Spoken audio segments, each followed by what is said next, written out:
बच्चों, आज पुनः एक बार आपका स्वागत है। आज की कक्षा है वाक, जो ललित द्वारा रचित है। जैसा कि हम सभी जानते हैं कि इसमें 2 क्लास हो चुका है, आज तीसरा क्लास है और तीसरे क्लास में हम लोग ललित द्वारा रचित तीसरी कविता पढ़ेंगे। आई सीधी राह से गई न सीधी राह, सुसुम सेतु पर खड़ी थी बीत गया दिन आह, जेब टटोली कौड़ी न पाई, माझी को दूं क्या उतराई। एक बार फिर से सुनिए। आई सीधी राह से गई न सीधी राह, सुसुम सेतु पर खड़ी थी बीत गया दिन आह, जेब टटोली कौड़ी न पाई, माझी को दूं क्या उतराई। तो इस प्रकार से इसका हम लोग वाचन किए। अब इसके बाद हम लोग इसका भावार्थ देखेंगे। भावार्थ इसका यह है बच्चों, इन पंक्तियों में कवित्री ने अपने पश्चाताप को उजागर किया है। अपने द्वारा परमात्मा से मिलन के लिए सामान्य भक्ति मार्ग को न अपनाकर हठयोग का सहारा लिया, अर्थात उसने भक्ति रूपी सीढ़ी को न चढ़कर कुंडलिनी योग को जागृत कर परमात्मा और अपने बीच सीधे तौर पर सेतु बनाना चाहती थी, परंतु वह अपने इस प्रयास में लगातार असफल होती रही और साथ में आयु भी बढ़ती गई। जब उसे अपनी गलती का एहसास हुआ तब तक बहुत देर हो चुकी थी और उसकी जीवन की संध्या नज़दीक आ गई थी, अर्थात उसकी मृत्यु करीब थी।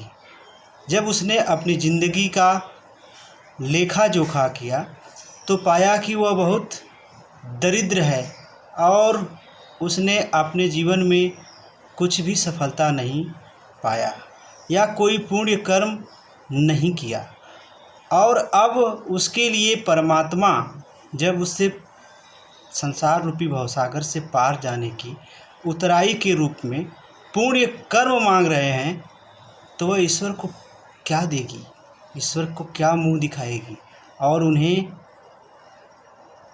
किस मुंह से मुक्ति या मोक्ष की बात करेगी, जब पूरी ज़िंदगी ही वह हठ योग में बिता दिया। उसने अपनी ज़िंदगी में ना कोई पुण्य कर्म कमाया और ना ही कोई उदारता दिखाई। अब कवित्री अपने इस अवस्था पर पूर्ण रूप से पश्चाताप कर रही है। कोई मोल नहीं है उसका, क्योंकि समय व्यतीत हो चुका है। समय एक बार चला जाता है तो वापस नहीं आता है। अब पछतावा के अलावा कुछ भी नहीं है। तो कुल मिलाकर के कहने का भाव यह है कि आई सीधी राह से गई न सीधी राह, अर्थात इस संसार में व्यक्ति आता तो सीधे रास्ते से ही है, लेकिन इस संसार के जो नियम बने हुए हैं उन नियम कानूनों को तोड़ करके व्यक्ति मनमाना करने लगता है, अर्थात अपने मन की सुनता है, संसार की, जगत की, ईश्वर की, लोगों की बातों को नहीं सुनता है। तो कवित्री भी उसी राह पर चल पड़ी है और ईश्वर को प्राप्त करने के लिए हठ योग का सहारा लेती है। सुसुम सेतु पर खड़ी थी बीत गया दिन या, सुसुम सेतु ये हठ योग की साधना की ही एक कड़ी है और उसी सेतु पर खड़ी होकर के ईश्वर तक पहुंचने का मार्ग तलाश रही थी और उसका संपूर्ण समय, उसके जीवन का संपूर्ण समय व्यतीत हो जाता है। और जब अंत समय आता है, जेब टटोली कौड़ी न पाई, जेब टटोली कौड़ी न पाई, माझी को क्या दूं उतराई, माझी को क्या उतराई दूं, अर्थात ईश्वर को।